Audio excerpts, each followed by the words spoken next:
Okay, सो आज जो है ना हम जो भी कांस्टेंट के बारे में पढ़ा था अपनी पिछली क्लासेस में। ठीक है, तो आज हम उनका जो है ना पूरा प्रैक्टिकल देखेंगे। ठीक है, जितने भी हमारे कांस्टेंट पढ़े हुए थे हमने, तो हम डायरेक्टली जो है ना एसक्यूएल पे चलते हैं, एसक्यूएल सर्वर पे। ठीक है, और जैसे कि हमने देखा था कि जो नॉट नल कांस्टेंट होता है, ठीक है, तो नॉट नल कांस्टेंट क्या होता है। ठीक है, तो अगर हम ओवरऑल कांस्टेंट के बारे में देखें कि कांस्टेंट क्या होते हैं, तो constant a set of rules होते हैं। ओके, हम्म। जो हम टेबल्स पे अप्लाई करते हैं टू मीन्स स्टोर डेटा इन अ इफिशिएंट वे। ओके, तो ये जो कांस्टेंट है, constant means a group of rules कह सकते हो। ओके, हम्म। तो हम नॉट नल के बारे में देखेंगे। तो नॉट नल जो हमारा होता है वो जो है ना, अगर हमने डिफाइन किया है किसी भी कॉलम पर। ठीक है, लेट्स सपोज कि ये हमारी टेबल है एम्प्लॉय। ओके, और इस एम्प्लॉय टेबल पे हमने जो है ना तीन कॉलम क्रिएट किए हैं, आईडी, नेम और एज। राइट, तो इसमें हमने दो कॉलम पे नॉट नल कांस्टेंट को डिफाइन किया है। ठीक है, और जो इसके डिफाइन करने का जो मतलब क्या कह सकते हैं इस पे वे होता है, तो उस पे यही है कि आप जो है ना ये कॉमा के अंदर ही आप कांस्टेंट को डिफाइन करते हैं, अलोंग विद नेम और उसके डेटा टाइप के साथ में। ठीक है, तो हम देखते हैं इसको, मतलब कि ये हमने क्रिएट किया ही था। ठीक है, और मैं अगर इसको रन करता हूँ, ठीक है, तो ये हमें टेबल मिलती है। ओके, तो हमने इस पे कुछ ऑलरेडी डेटा पे प्रैक्टिकल किया हुआ है। ठीक है, बट आज की क्लास के लिए हम कुछ और प्रैक्टिकल कर लेते हैं। ठीक है, तो अब ये क्या कह रहा है कि नॉट नल, राइट, मतलब कि आईडी और नेम पे नॉट नल की, नॉट नल का जो कांस्टेंट लगा हुआ है, राइट, तो इसका मतलब यही होता है कि ये नल वैल्यू नहीं लेगा। राइट, और इस पे हम जो है ना नल वैल्यू पास करते हैं। ठीक है, और एक नया नाम लेते हैं इस पे, आज लिखते हैं इस पे राउंड। ठीक है, और यहाँ पर रखते हैं हम थ्री, क्योंकि वन टू टू ऑलरेडी है। ओके, तो अगर हम ये पास करते हैं इसमें नल, ठीक है, तो इस पे जो है नल वैल्यू इंसर्ट हो गया है, बट इसको तो नहीं होना चाहिए था।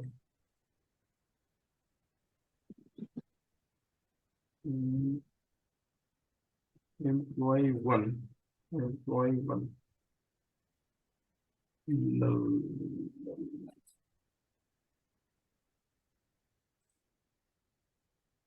नल कॉलम।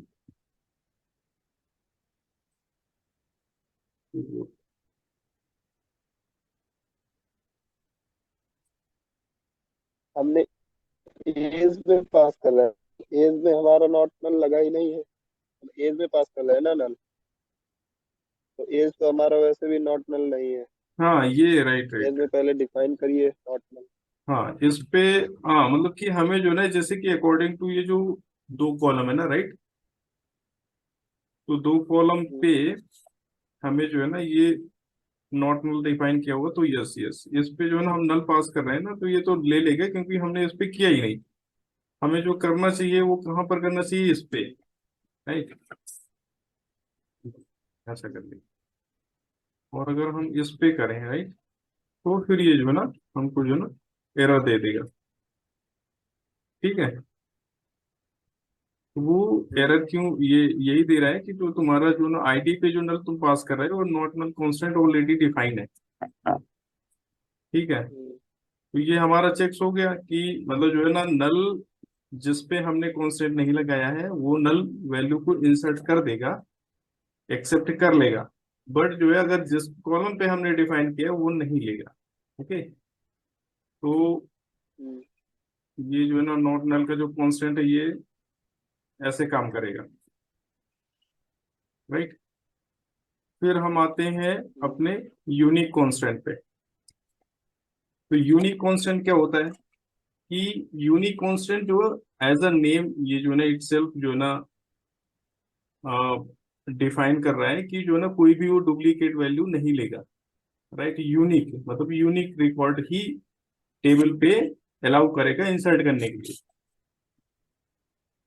राइट, तो अगर हमने यहाँ पर यूनिक कांस्टेंट लगाते हैं, यूनिक कांस्टेंट यहाँ पर मैंने किया हुआ,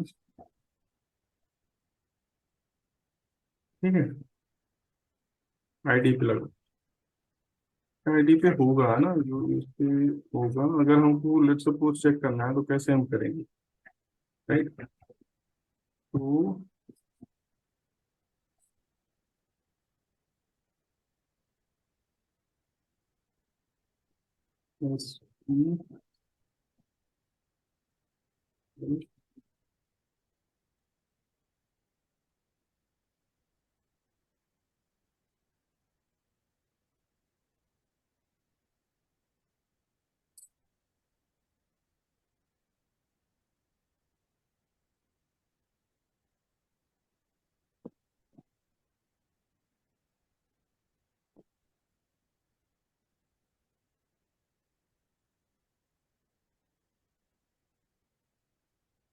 देखो जो ये यूनिक कांस्टेंट है ना,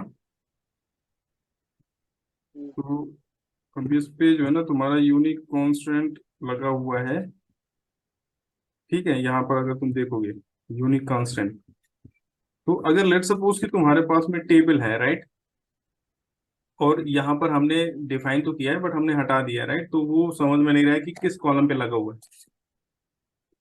बट हमें देखना है, तो कैसे हम देखेंगे? हम जो है ना एग्जीक्यूट एसपी हेल्प, ये स्टोर प्रोसीजर है जो टेबल के, ये मतलब जो टेबल को यदि जिस टेबल पे आप लगाते हो तो ये पूरी टेबल को डिस्क्राइब कर देता है। ठीक है, समझ में आ रहा है? तो यहाँ पर तुमको ये दिख रहा है फोन नंबर पे और तुम्हारा जो है ना ईमेल आईडी पे। राइट, तो अगर हम जो है ना फोन नंबर और ईमेल आईडी पे डुप्लीकेट वैल्यू को इंसर्ट करेंगे तो इसको नहीं लेना चाहिए। राइट, तो मेरा जो है ना फोन नंबर लेट सपोज है, फोन नंबर ये सेम फोन नंबर लेता हूं, ठीक है, और यहाँ पर मैंने जो है पी किया। ठीक, अब मैं जो है ना यहाँ पर देखो, मतलब सेम नंबर ले रहा हूँ मोबाइल नंबर, तो ये जो है ना मुझे ये मतलब कि ये एरर आ रहा है, right, can not insert duplicate की ऑब्जेक्ट दिस वन, ये वायलेशन आ रहा है, मतलब इसका जो है ना कॉन्स्टेंट का वायलेशन आ रहा है। तो अगर मैं इस पे जो है ना 1 कर देता हूँ, और इसको भी चेंज करना पड़ेगा क्योंकि ये रिकॉर्ड भी ऑलरेडी है उस पे। ठीक है, और मैंने ये न्यू रिकॉर्ड लिए, तो यहाँ पर मुझे अलाउ कर दिया उसने। राइट, मतलब कि ये हमेशा जो है ना यूनिक कांस्टेंट लेगा। ओके, और आईडी पे नहीं लगा तो आईडी को हम डुप्लीकेट पास कर सकते हैं। आईडी हमारी डुप्लीकेट रह हो सकती है, मतलब कि जैसे ना ये 102 है। राइट, तो ये हमारा यूनिक कांस्टेंट होता है कि मतलब हमने जिस कॉलम पे लगाया है तो हम उस कॉलम पे डुप्लीकेट वैल्यू नहीं पास कर सकते, क्योंकि ये टेबल पे लगा हुआ है कांस्टेंट। तो constant is a set of rules which will work accordingly whatever constant you have applied. Okay, फिर हमारा आता है प्राइमरी की। ओके, तो primary key is a combination of not null और यूनिक कांस्टेंट। Right, unique. हाँ, ये दोनों का कॉम्बिनेशन होता है। अगर हमने जिस कॉलम पे प्राइमरी की डिफाइन की है तो इस पे आप देखोगे जो प्राइमरी की डिफाइन है वो हमारी है आईडी पे। ठीक है, तो ना तो ये आईडी को डुप्लीकेट आईडी लेगा और ना ही नल लेगा। ठीक है, अगर मैं जो है यहाँ पर यदि जो ऑलरेडी अवेलेबल है आईडी, वो सेम आईडी को मैं पास करूं, यदि मतलब कि 102 को यदि मैं पास करूं और यहाँ पर मैंने कुछ नेम चेंज कर दिया, मतलब नेम न्यू नेम में ले रहा हूं। ठीक है, और ऐसे मैंने लिया, ठीक है, अब मैं इंसर्ट कर रहा हूं, तो ये देखो ये नहीं ले रहा है ना। इसी प्रकार से नल भी अगर मैं लिखता हूं तब भी ये जो है नहीं लेगा, राइट।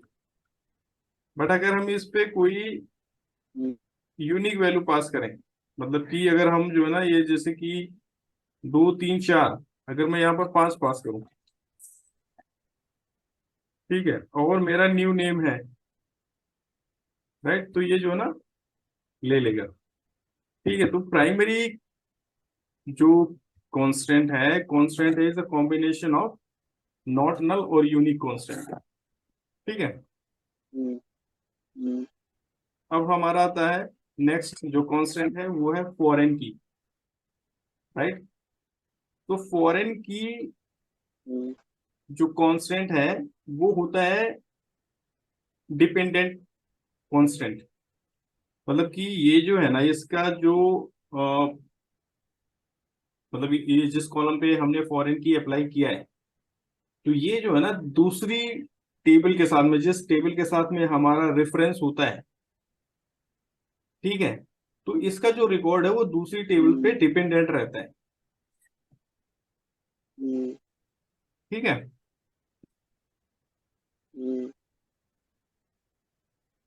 तो जिस जस कॉलम के साथ हम फॉरेन की अप्लाई करते हैं, राइट। तो जिस इसमें तुम यदि देखोगे, टेबल पे उसमें डिपेंड रहता है जिस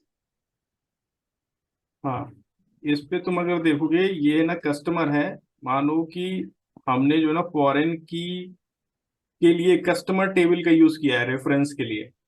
ठीक है, तो हमारा जो कस्टमर आईडी है जो कॉलम, ठीक है, मतलब कि जो कस्टमर टेबल पे जो आईडी कॉलम है, राइट, वो रेफरेंस्ड है ऑर्डर के आईडी कॉलम से, राइट। तो मतलब कि जो हमारे प्राइमरी टेबल पे रिकॉर्ड होगा आईडी का, वही सेम रिकॉर्ड हम जो है ना यहाँ पर इंसर्ट कर सकते हैं ऑर्डर पे। अदरवाइज ये दूसरे रिकॉर्ड को अलाउ नहीं करेगा, राइट। मतलब कि अगर मैंने न्यूली रिकॉर्ड 105 वाला यहाँ पर पास किया है आईडी का, राइट, तो ये 105 वाला लेगा या तो ये लेगा, मतलब जो भी प्राइमरी की में होगा, मतलब कि जो भी प्राइमरी टेबल पे होगा वह रिकॉर्ड ले लेगा। और अगर जो तुमने आउटसाइड का कोई रिकॉर्ड, मतलब ऐसा है जैसे कोई जो रिकॉर्ड है ऐसा तुमने इंसर्ट करने की कोशिश की है, ठीक है, तो ये नहीं लेगा। ठीक है, तो जो ना रेफरेंस्ड, मतलब कि ये रेफर करता है प्राइमरी टेबल के साथ में और उसी को अलाउ करता है जो प्राइमरी टेबल पे होता है। समझ में आया? ये देखो ये अफेक्टेड हो गया क्योंकि हमने जो है ना 105 वाला जो ईमेल आईडी है मैंने इंसर्ट किया है। ठीक है, और इसकी वजह से ले लिया उसने क्योंकि जो है ना इसका जो रेफरेंस है कस्टमर टेबल के साथ में वहां पर भी ये रिकॉर्ड अवेलेबल है, राइट। तो ये हमारा जो है ना फॉरेन की का कॉन्सेप्ट हो गया। फिर आता है हमारा चेक कांस्टेंट। ये चेक कांस्टेंट क्या होती है? चेक कांस्टेंट पे हम क्या करते हैं कि वहां पर जिस कॉलम पे हम चेक कांस्टेंट अप्लाई करते हैं वहां पर एक कोई कंडीशन देते हैं, तो रिकॉर्ड इंसर्शन के समय वो कंडीशन चेक करता है, ठीक है, जो इसका कंपाइलर है, और उसके अकॉर्डिंग ही वो जो है ना एरर रेस करता है। ठीक है, वायलेशन इसका जो है ना रेस करता है वो। तो लेट्स सपोज कि हमारे पास में प्रोडक्ट टेबल है, ठीक है, हमारे पास में प्रोडक्ट टेबल है, वहां पर ये कुछ रिकॉर्ड है, ठीक है, और हमने ये कंडीशन लगा रखा है कि जो हमारा प्राइस है वो प्राइस 10 से ज्यादा होना चाहिए, मतलब 10 से बड़ा होना चाहिए। तो अगर मैं यहाँ पर रिकॉर्ड, मतलब कि यहाँ पर जो प्राइस है, प्राइस में यदि 5 या 4, मतलब 10 से कम वैल्यू का अगर मैं पास करता हूं, तो ये जो है ना, ये मुझे, ये जो है ना, ये रेज होगा, ये एरर रेज होगी मुझे, ठीक है। और जैसे ही मैं इस कंडीशन को फॉलो करके, मतलब कि यहाँ पर मान लो 15 लिया मैंने, ठीक है, जैसे ही मैंने 15 लिया, मतलब कि जिससे ही मेरी कंडीशन ट्रू होगी, ये जो है ना एक नया रिकॉर्ड इंसर्ट कर देगा प्रोडक्ट टेबल पे, ठीक है। तो मतलब कि ये कह सकते हैं कि जो चेक कांस्टेंट है, वो जो है ना कंडीशन को चेक करता है, तभी हमें अलाउ करता है कोई भी डेटा इंसर्ट करने के लिए टेबल पे, ठीक है। अब हमारा आता है डिफॉल्ट कांस्टेंट और लास्ट कांस्टेंट, ठीक है, डिफॉल्ट। तो डिफॉल्ट क्या होता है? डिफॉल्ट भी सिमिलर कंडीशन है like check. Okay, check condition पे हम इज ग्रेटर देन और इक्वल टू करते हैं, और यहां पर क्या है, हम कोई डिफॉल्ट वैल्यू देते हैं। तो यदि आप उस वैल्यू को चेंज नहीं करते हो, तो ये ऑटोमेटिकली डिफॉल्ट वैल्यू ले लेता है, ठीक है। अब जैसे प्रोडक्ट टेबल 2 है यहाँ पर, ठीक है, और यहाँ पर मैंने जो है ना डिफॉल्ट वैल्यू दे रखी है 10, राइट। और यहाँ पर अगर मैं कोई वैल्यू नहीं देता, मतलब पास करता, ले सपोज कि अगर मैंने यहाँ पर जैसे कि मेरे कितने रिकॉर्ड है, 15 का मैं नया रिकॉर्ड डाल रहा हूँ, 15, ठीक है। अब यहाँ पर मैं डाल रहा हूँ 10, ओके। और यहाँ पर तुम देखोगे कि वैसे इस पे 3 कॉलम डिफाइन है इस टेबल पे, आईडी, नेम और प्राइस, बट यहाँ पर मैं 2 दे रहा हूँ, तो ये डिफॉल्ट वैल्यू ऑटोमेटिकली ले लेगा उसकी। यहाँ पर अगर देखोगे मैंने 2 रिकॉर्ड पास किए थे, बट 10 इसका ऑटोमेटिकली आ रहा है, क्योंकि हमने जो है ना प्राइस पे वैल्यू, डिफॉल्ट वैल्यू 10 रखी है, सेट कर रखी है। बट यदि तुम मैनुअली वैल्यू इसको पास करते हो, तो वो फिर 10 को रिप्लेस कर देगा, मतलब वो तुम्हारी न्यू वैल्यू के साथ में 10 को रिप्लेस कर देगा, ओके। इसको हमने रखा है यहाँ ओके। पर, हाँ, ठीक है। सपोज अगर मैंने जो है ना मैनुअली वैल्यू रख, मैं दे रहा हूँ, ठीक है, तो यहाँ पर आईडी पे प्राइमरी की है मैंने डिफाइन किया हुआ है, इसलिए मुझे नया रिकॉर्ड देना पड़ेगा यहाँ पर, ठीक है, अभी चला गया। और यहाँ पर तुम देखोगे तो तुम्हारा जो है ना इंसर्टेड रिकॉर्ड जो तुमने मैनुअली दिया है, तो वो मैनुअली हो गया, तुम्हारा 10 नहीं आ रहा है, ठीक है। तो ये जो होता है, ये होता है आपका डिफॉल्ट कांस्टेंट, कि यदि तुमने कोई वैल्यू पास नहीं की, तो वो डिफॉल्ट वैल्यू ले लेगा। तो जो हमारे ये जितने भी कांस्टेंट हैं, ये बहुत ही ज्यादा इंपॉर्टेंट है, okay, on top of any kind of interview question. तो ये बेस है सीक्वल सर्वर का, किसी भी आरडीबीएमएस का, किसी भी डेटाबेस का, ये हर एक डेटाबेस पे यूज होते हैं, ठीक है। तो इन पे बहुत ही मतलब कि फोकस्ड होना चाहिए, मतलब कि एक एक चीज कैसे यूज की जाती है, वो हमारे दिमाग में हमेशा होनी चाहिए, क्योंकि ये एक बेसिक रूल है, और ये ऑलवेज तुम कितने भी बड़े प्रोग्राम डेवलप करते हो, लिखते हो, ठीक है, वहां पर हर एक स्टेटमेंट में तुम्हारे ये कॉन्स्टेंट यूज होते हैं, ठीक है, जब टेबल को डिफाइन करते हो या फिर आप कोई कंडीशन लिखना चाहते हो, ठीक है, तो constant is very important, okay. तो आज हमने पूरे कॉन्स्टेंट देख लिए हैं, ठीक है। अब हम जो है ना नेक्स्ट टॉपिक को डिस्कस करेंगे अपने आने वाले वीडियोस पे, ठीक है। तो कोई डाउट इस पे? नहीं, नो डाउट। नो डाउट है। Okay great. Okay then we will meet our next videos with a new topic. Bye bye.